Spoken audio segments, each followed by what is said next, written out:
Yo, what is good? My anime faithful, what is good, yo? So, with this episode of Dr. Stone, I truly was blindsided and hit very hard in the fields.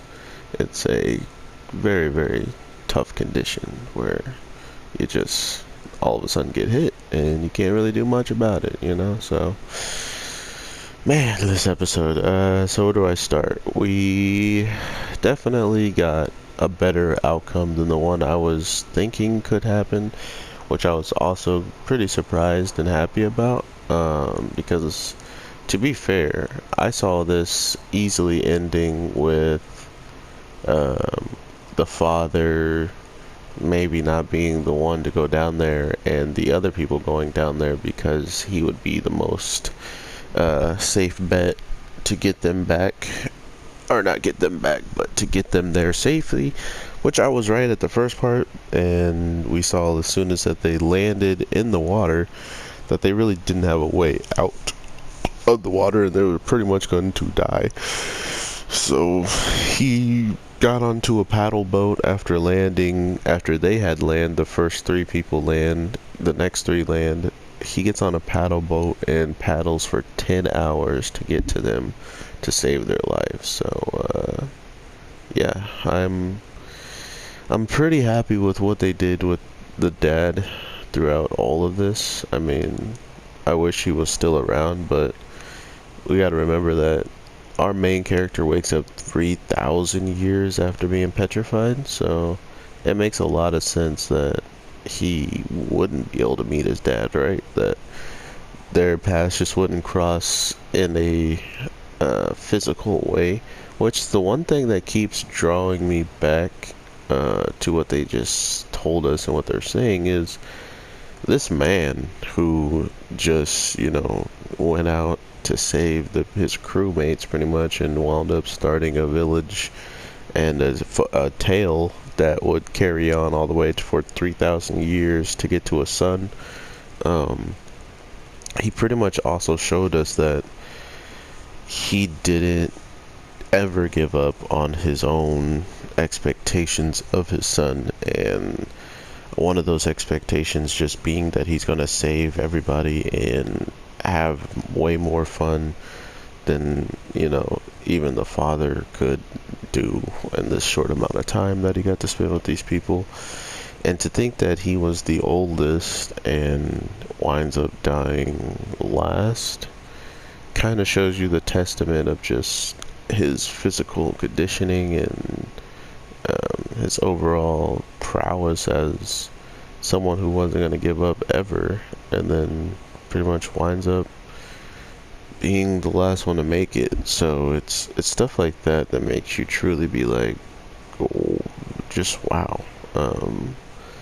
I really do love the aspect of what happens with his overall demeanor throughout all this. I mean, he goes from being very happy-go-lucky and everything to having to witness people that he truly cares about passing away slowly, including not only pass away slowly, but passing away from very curable diseases, which just kind of goes into perspective how much his son really is a mad genius, making antibiotics that still wouldn't exist for some time to come, saving one of his own relatives of 3,000, thousands of years of descent, but somehow he shows up and can create something they never even heard of and save her. So it's that type of stuff that makes you really, appreciate everything that this show kind of has started to build upon, because everything they were building upon and telling us about wound up being stuff that actually held some gravity. It actually held some true, uh, it actually held some true indicators that with this world and with what has happened, no one's ever going to be the same. but at the same time, they can find a way to get out of this, even if it's, a way right then and there, because it won't be able to last forever. But to think that it lasted just enough for his son to find it, and one of the main reasons why someone got even the message in general was because they had to pick up like they just had to find a little fond of love of collecting rocks, and we got lucky with Chrome doing that, being that person. So also Chrome is a huge uh, X factor to why this stuff worked out so well, with him just randomly having a thing for stones. So it's stuff like this that really makes the show feel even more impactful, makes it even feel more standalone-ish.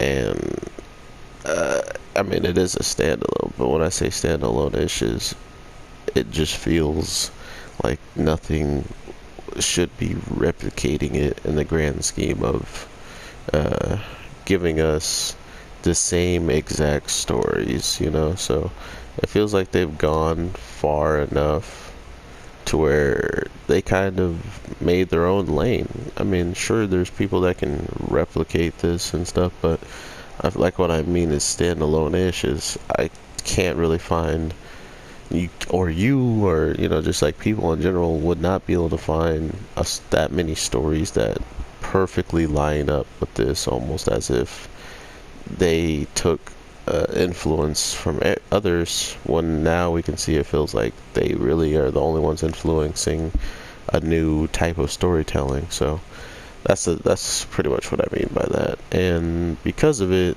it's nice to know that everybody who um, kind of had a chance to, they all kind of got to see what the father was capable of, and to think that he's not blood related to our main character was the more surprising thing out of anything this week, because we know our main character does have a mom that relatively has the same type of hair coloring and style as our main character as well, kind of like the dad.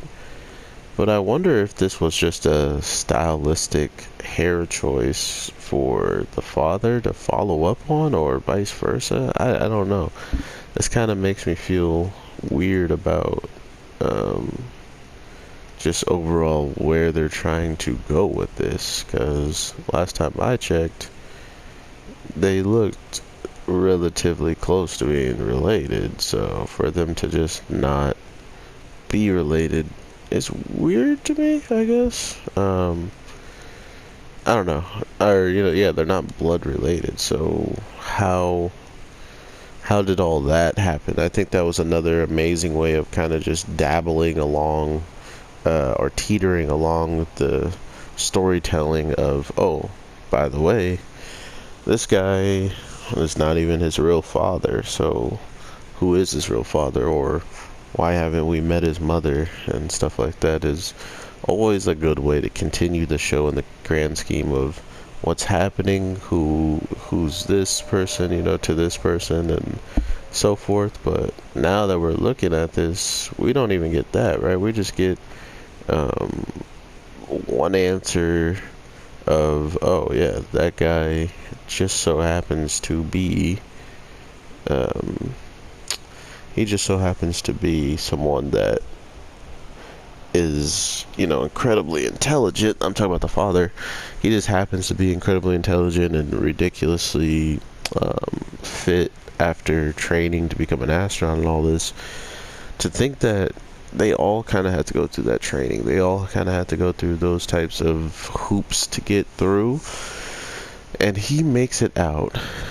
Not only does he make it out, he then, makes a lifestyle for a village and all these kids that he leaves behind. And even when he is truly left behind, he gets to still say pretty much goodbye and good luck to his son that won't be awakened for 3,000 years. Somehow he knew that as well. So these are the things that really kind of make me try to wrap my head around stuff.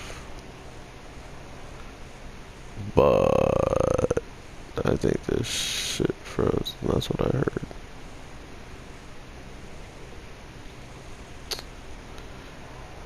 Oh, didn't freeze. But to think that we're going to get anything remotely like small now is kind of funny in the case of we are about to be under attack.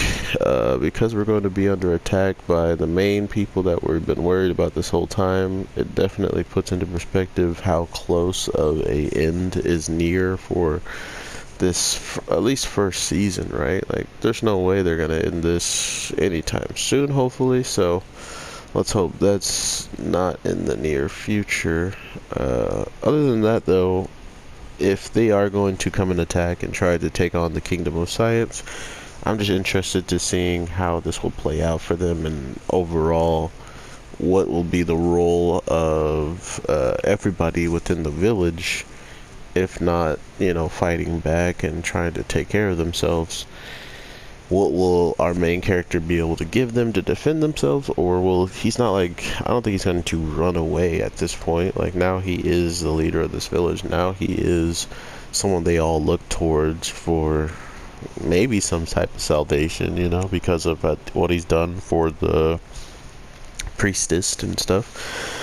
So he's pretty high up there on the food chain, but I will be calling it on that one. I hope you guys have an amazing day, night, evening, whatever the case may be. I hope this video is saved, because I did hold down the PlayStation button on accident to see if the game was frozen, and if that wound up messing up this video, I will be talking for no reason, which would suck really bad.